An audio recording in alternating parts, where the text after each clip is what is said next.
I hope my wife doesn't watch this episode. But so my wife has an iPhone 11, and it's pre-ordered. We haven't ordered one. We will whenever I can figure out whatever the best way to get rid of this one is and to get a new one, whatever that is. But I asked her,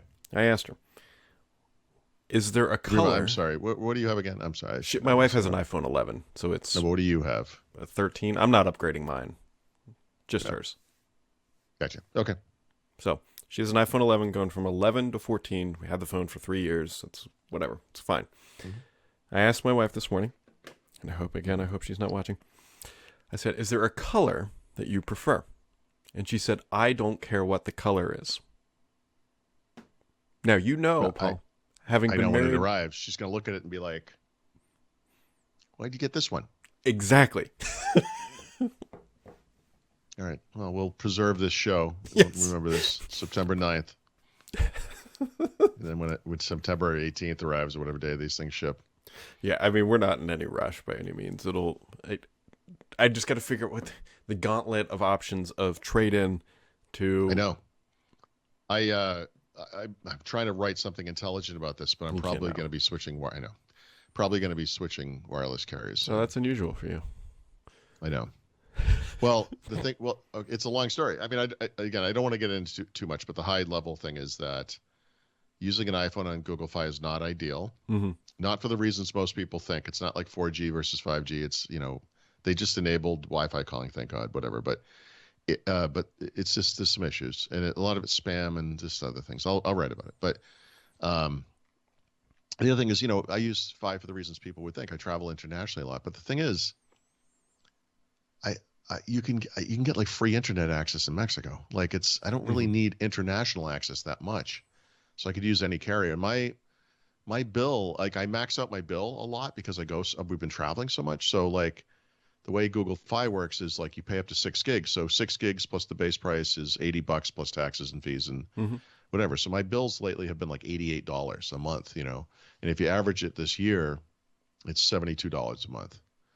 And I feel like I could just get like some normal low end, T-Mobile Magneta or whatever they call it, Magnesium, Mag something, I don't know, or AT&T or it doesn't matter. Like I really don't care. And then most of my Mexico stuff's going to be free anyway because it's Mexico. I'm not going to like Ireland. It's like Mexico. So, most carriers support Mexico, Canada. Small amounts of data though. But then we have a Mexican SIM that costs nothing. So I can use data from Mexico and use my voice and texting from the U.S. and eSIMs and blah, blah, blah, whatever. Yeah. But I'm trying to do the math on this anyway. Why did I tell you this? Oh, because I've been looking at I'm not going to upgrade, but I've been looking at it. And you're right. Like the matrix of possibilities, like in the U.S., like if you go to Apple, just on apple.com, like if you went to T-Mobile or Verizon or whatever yesterday, you wouldn't have seen anything. They're like coming soon. Like, so this morning, I'll look at this again. And they'll have their own deals too. And what do you want? What do you want? AT&T? No, we're in Verizon. Verizon, yeah. So you'll have whatever you have. Like it's going to be. First of all, they have 18 plans that have the word unlimited in them. Yes, they do. Which doesn't make any frickin' sense. And everyone's needs are different. Like you don't travel internationally a lot, so you won't have the same concerns I do. Mm-hmm. But you have probably 2 people on the plan, I guess, and. You have an Apple Watch, but you don't have like a cellular version. No, I don't have. No, we have. It's my phone, my wife's phone, and then my kid has a Gizmo watch, which is like $10 a month or something. Wow. Okay. Yeah. So anyway, there's your little. There's a peek at the matrix of choices, but that doesn't even really cover it. It's astonishing. Oh no, it's terrible. So I got an email, and this is why I was starting to do this morning because I didn't feel like drinking yet, and so I was like, well, let's start drinking now. You get an email from Verizon? It's like get a free iPhone whatever 14 on us. And you're like, oh great, this is perfect, this is what I need. Like competition's driving the price. No, so to get that phone I have to take our family plan, which is like $120 something a month all in, and we have to go to like $180 a month unlimited 5G ultra text whenever you want plan. It's like Jesus Christ, I need nothing. Dude, on one line on Verizon, they have some. Actually, you know what it is? They just introduced a plan. It's like an Apple One plan. So it's like I don't actually know what it includes. It doesn't matter because I didn't get past the price.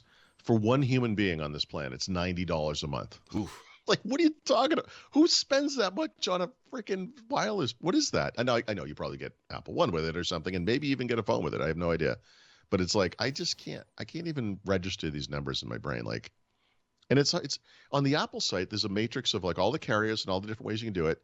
And like I'm like, okay, let's pretend I'm going to trade in my iPhone 13 Pro. Like, what does that look like? And then it's like if you buy it from Apple, if you upgrade, like I don't remember the phone, but it doesn't matter. So it's like $300. I'm like, okay, that's not bad.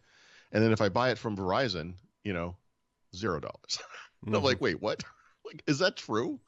Like, but do I sign, am I agreeing to a year contract or something, or how? I don't know. It's so complicated. Anyway, good luck, people, if you're buying an iPhone today, because, you already missed out. It's 9:05 when we record this. I think. Yeah, I mean, it's like we're in. No, rush. Actually, does it open at 8 our time or 8 PT? I don't remember. Yeah, I know it opens today. Well, good luck, whatever you're doing. Yeah. Best luck to the people who don't do anything. Good on you. Save a lot of money. Just don't do anything. And if you want to make everybody happy, make sure to buy your mom an iPhone, because that's what Tim Cook wants. I'm still laughing about everybody being so mad at him for the headline. The actual headline is "Guy who sells iPhones tells you to buy iPhone." No, it's just it's an out of touch. No, I know. The reason it's outrageous is there is a well worded marketing answer to that question. And when Tim Cook is appearing publicly in the wake of all this RCS stuff over the summer, you know that his PR people said, look, you're going to be asked this question. Mm-hmm. So we need to think about how you're going to answer it. And here's the right way you answer it. That we deliver innovation, and the only way we can do this is, blah, blah, blah. And they're not interested in doing what we're doing. And, RCS is not the best solution. We already have what we think is a great thing. And there's a way to say it without coming off like a total douche. And unfortunately, this is the Apple think different thing. Like the legacy of Steve Jobs is like just to be obstinate and our way or the highway. And I just think it's the wrong approach. I think you should have used the death of Steve Jobs to be a little kinder, frankly. That goes against the face of what they actually are, though. I know that, but I mean, listen, they're all about marketing, and you're trying to attract normal people here, and they do, obviously, in huge numbers. But I mean, like I said yesterday, their customers don't even understand what RCS is. So the fact that they're not asking you for that is, they are asking you though. The guy in the audience asked you. I have trouble texting with my mother or grandmother, whoever she was. Yeah, that's the problem. It's a real problem. You get in text groups with like I'm now on an iPhone, so I don't see this, but I mean, someone will like some comment, and it will say that person's name liked, and then regurgitate the comment, and it's out of band with whatever the comment was, so it appears out of nowhere, and you're like, what is this? And when you're on an iPhone, you just get a little, like a little thumbs up next to the thing. Those are two very different experiences, and this is what interoperability is. It's not, we get it. You're better. We listen, we agree. But, make a concession to the peasants, because there are more of them than there are of you. And people's families are mixed. Not everyone's on an iPhone, dude. What do they call it? A nuclear family? It's like nuclear bomb family at this point. No. For like the 50s, they call it like a nuclear. Oh, yeah. Doesn't matter. Microsoft also announced yesterday that they're going to start to refresh the dashboard of the Xbox again. And I don't like their first run at it. Personally.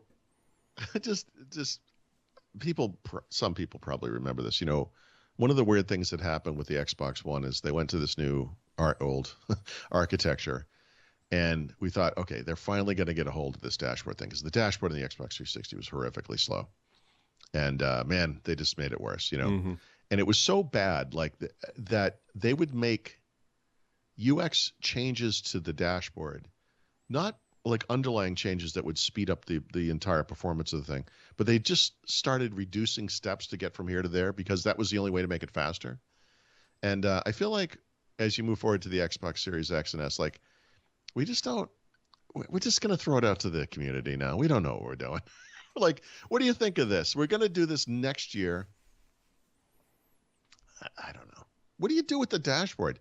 I click on the same thing every time. It's like, but I'm in. I don't even need a dashboard. I just need a 4 icons or something. The only thing they need to do to the dashboard, Paul Throt, is make it 4K natively with HDR support. So when you fire up a game, your whole TV doesn't go black. Yeah. And then the I little think thing they added goes 4K, HDR. but they didn't add HDR. Yeah, that's true. That's right. That's okay. There you go. A little bit of feedback. That's a good point. It's not jarring on my display, but I do see what you're saying. I see the effect you're saying. Mm-hmm. But on certain displays, that effect can be very jarring. Oh, it's terrible on the LG. The whole screen turns off and then turns back on. Like it's incredible. So every time you launch a game pupils. And go out of a game, so in and out. Yeah, it's not good. No.